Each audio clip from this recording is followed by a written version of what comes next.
Hi, I'm Cole Hans from Penn State Outreach. Welcome to part 2 of our series, The Urban Side of Green. You know, here at Penn State's University Park campus, we're surrounded by green spaces, from farmlands to forests.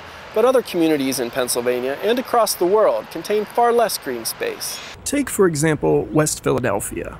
In this segment, we travel there to learn about the positive effects an urban garden makes on the local residents, and on the Penn State students and faculty doing research there.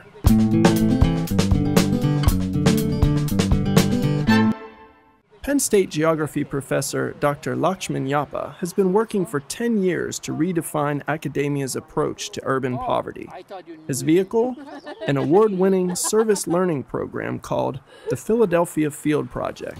If you get away from the language of poverty, if you get away from the language of economic development, and if you focus on homes, on bodies, on gardens, on nutrition, on details like that, we have the talent in the university to bring people down, professors, graduate students, undergraduates, who can begin to involve themselves in this different model. Not talking about poverty, but effecting change through their own competence and their own skills. One great way to foster self-empowerment in a poor neighborhood, says Dr. Yapa, is to support an urban garden, like this one.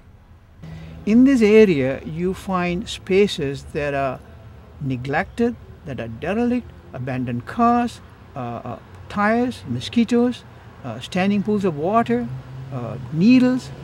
Now that's a space of despair. That's something that you don't like.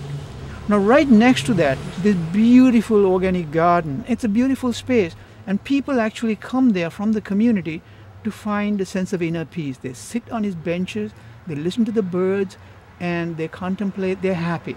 That's a space of hope. This space of hope provides inspiration to Penn State students as well. Each spring, a group of students spends 4 weeks living in a house in this West Philadelphia community. This is where they put theory into practice, promoting self-sufficiency in the neighborhood. I'm setting up compost piles in the community so that people can have access to good fertilizer for the urban gardens, and it won't cost much. I was a different person before I did this. I grew up in State College, and I didn't know much about the city, and coming here, it's a different world. It's a different learning environment, and that lesson he's going to remember throughout his life. Urban gardens, connecting people, inspiring hope, and bringing higher education down to street level. To learn more about the Philadelphia Field Project, visit this website.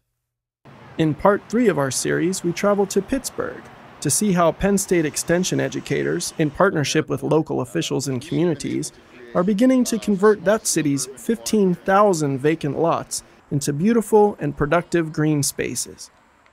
For Penn State Outreach, I'm Cole Hans.